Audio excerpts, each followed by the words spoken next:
Shivam student. आज हम लोग पढ़ेंगे अनुपात। अनुपात क्या होता है उसके बारे में पढ़ेंगे।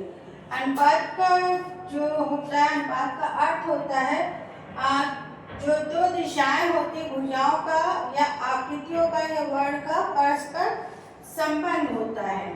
ये जो होता है दो दिशाओं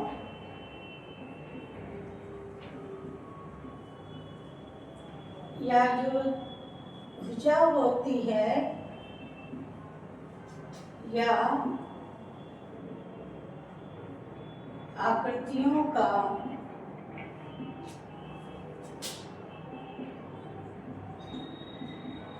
परस्पर संबंध होता है। कोई भी हम आकृति बनाते हैं या चित्र बनाते हैं तो उसकी जो रचना की जाती है, चित्रभूमि की रचना की जाती है, तो उसमें हमें अनुपात का ध्यान रखना बहुत ज़रूरी होता है। बिना अनुपात के हम लोग कोई भी चीज़ नहीं बना सकते। अगर हम लोग कोई बिना अनुपात की चीज़ बनाते हैं तो वो बेढंगी सी या उलझुल सी लगती है। तो इसलिए जब भी हम कोई आकृति बनाते हैं, कोई चित्र बनाते हैं, तो उसमें हमें आकृति के साथ साथ अनुपात का भी ध्यान रखना पड़ता है। जैसे बड़ी आकृति बना रहे, कितनी बड़ी हम लोग आकृति बना रहे हैं तो उस पे अनुपात का ध्यान रखना पड़ता है। वहीं जो उस आकृति में मान लीजिए हम कोई आकृति बना रहे हैं, जैसे कि ये, अब इसमें हमने एक छोटा सा घर बनाया इस तरह से, तो हम इसमें ध्यान रखेंगे कि कितना बड़ा हम ये घर बना रहे हैं और कितना बड़े हम यहाँ पे पेड़ बना रहे हैं या इंसान की आकृति बना रहे हैं। तो इन सब चीज़ों को हमें अनुपात के द्वारा हम लोग क्लियर कर सकते हैं। तो अनुपात जो होता है वो बहुत जरूरी चीज़ होता है। वहीं अनुपात जो होती है वो आकृति में जैसे अंग प्रत्यंग होते हैं, प्रत्येक जो चित्र होता है उसके अंग प्रत्यंग का भी ध्यान रखना पड़ता है, रखना होता है। अंग प्रत्यंग का अर्थ यह है कि जैसे हम लोग कोई चित्र बना रहे हैं, किसी महिला का चित्र बना रहे हैं या पुरुष का चित्र बना रहे हैं, तो उसके हर हिस्से का मतलब चेहरे से लेकर पांव तक का हर एक चीज का अनुपात का हमें ज्ञान होना बहुत जरूरी होता है। जैसे कि हम लोग चेहरा बनाते हैं तो उसको हम लोग 3 भागों में डिवाइड कर लेते हैं। जैसे कि यहाँ पर हम लोगों ने आँख बनाया, ये नाक का हो गया और ये इसके होंठ हो गए और ये ऊपर का हिस्सा जो होता है वो सर का होता है, ये इसके आँख कान का, इस तरह से ये इस तरह के हम लोग डिवाइड कर लेते हैं कि हर चीज़ को एक अनुपात में लिया गया है। अनुपात में लेने से क्या होता है कि वो चित्र जो होता है वो सुंदर बनता है। तो जैसे कि नाक हुई, चौड़ी नाक हो गई, मोटे होंठ हो गए, इस तरह की ज़्यादा होती है। जैसे कि ग्रीवा होती, जो गर्दन होती है वो ये सुंदर बनाई जाती है। तो इन सब चीज़ों का ध्यान रखना पड़ता है। ये 2 प्रकार से अनुपात का निर्धारण किया जाता है। वैसे तो कई उसमें होता है। तो इसका होता है अनुपात, जो यूनानी की जो दृष्टि होती है वो होती है 3:5:8। ये इस तरह से लिया जाता है, या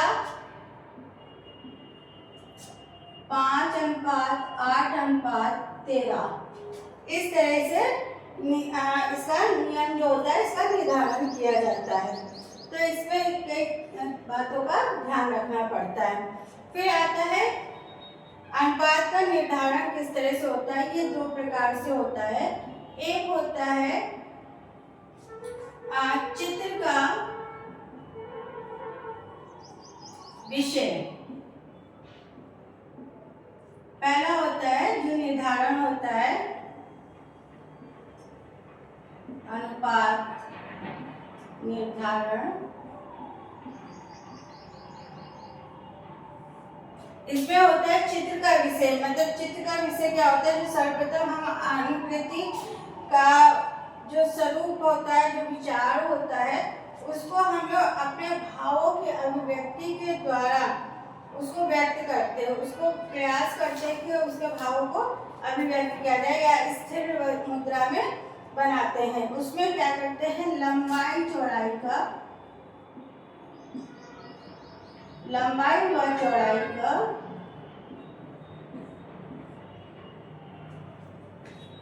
चौड़ाई का क्या अनुपात होता है,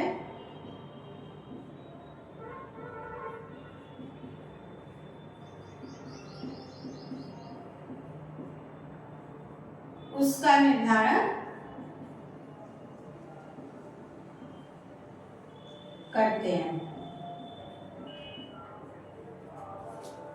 तो उसका निर्धारण हम लोग करते हैं, जैसे कि क्षैतिज लंबाई होती है,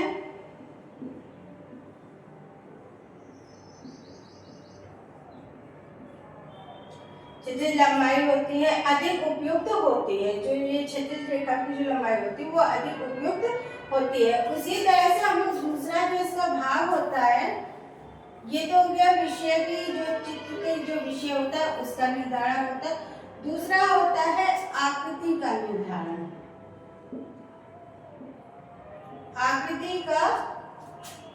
का विषय या स्थिति, तो उसमें क्या होता है, जो भाव के अनुसार चित्र भूमि का निर्धारण होता है। इसमें क्या होता है, भाव के अनुसार चित्र भूमि का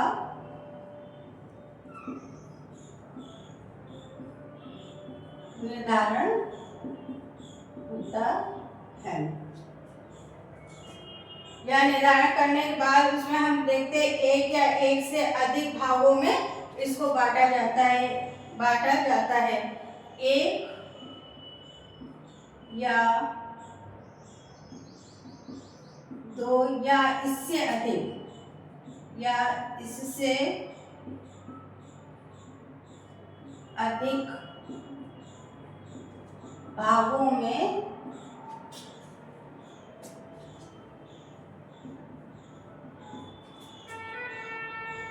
बांटा जाता है। तो इसमें क्या है, तो इसमें इसके लिए भी ऐसा अनुपात होना चाहिए जो संयोजन के बाद जो संयोजन करते हैं उसका संयोजन करना चाहिए।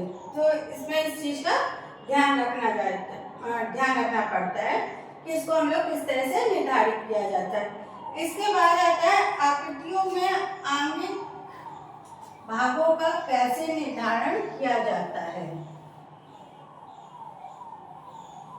जैसे कि एक तल दो तल होता है, उसी तरह से इसमें होता है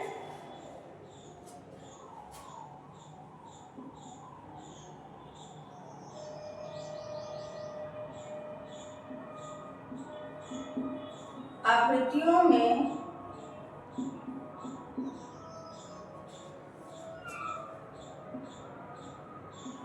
जो आंगिक भाग मतलब होता है, जो अंग के जो हमारे भाग होते हैं, जो शरीर के पार्ट होते हैं, उसका निर्धारण हम लोग किस प्रकार करते हैं। तो ये जो इसमें दो प्रकार के होते हैं, एक होता है पुरुष का अंग, जो पुरुष आकृति होती है उसका निर्धारण उनके शरीर के अनुपात अलग होते हैं, और स्त्री के जो अंग निर्धारण होता है उनका अलग होता है। जैसे कि पुरुष का सिर होता है वो एक ताल का होता है, ठीक है। एक ताल में मतलब सिर के 4 भाग होते हैं, 4 भाग होते हैं। अभी हमने दिखाया था ना उसको इस तरह से, इसमें 4 पार्ट कर लेते हैं।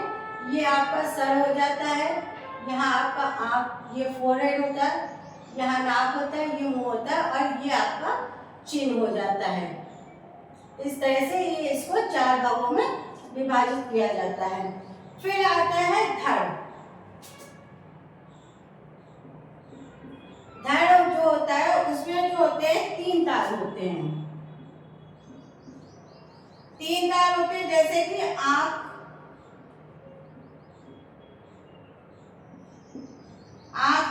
आंख सिर के मध्य भाग, जो मध्य भाग होता है यानी कि आंख और सिर के जो मध्य भाग होता है उसको धड़ कहते हैं। फिर आता है पैरों की लंबाई, पैरों की लंबाई, ये होते हैं 4 तल। इसमें क्या होता है, ये एक भाग होता है आपका केश का, केश मतलब बाल, एक भाग होता है केश का, जो बाल होते हैं, ये जो हिस्सा होता है बाल का, वो एक भाग होता है आपका पैर में जो एक तल का आता है। उसके बाद आता है कंधे की लंबाई, सॉरी चौड़ाई, कंधे की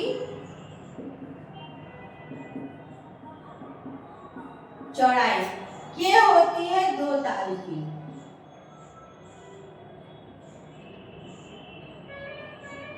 दो ताल की होती है, और इसमें एक भाग जो होता है, एक भाग ललाट,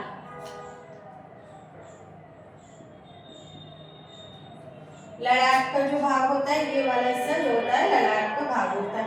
फिर होता है आपका भुजा, भुजाओं की लंबाई, ये होती है आपकी 3 ताल की,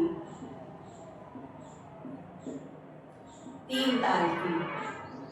इसमें क्या होता है, जो एक भाग होता है नासिक, नासिक मतलब जो नासिका होती है उसका होता है, और एक भाग होता है ओष्ठ व चिबुक का ये भाग होता है। तो ये तो हो गए पुरुष के शरीर की जो आकृति होता है उसका हो गया। अब हम लोग पढ़ेंगे जो स्त्री का जो अनुपात होता है स्त्री आकृति के।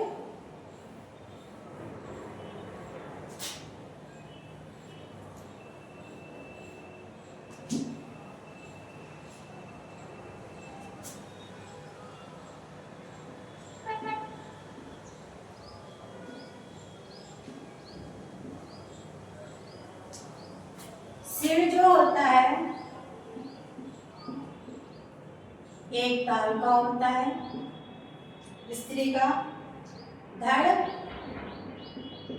3 ताल,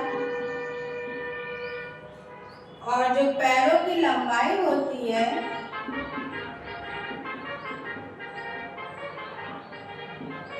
पैरों की जो लंबाई होती है वो 3/1 सही 2 ताल की होती है। कांधे की लंबाई चौड़ाई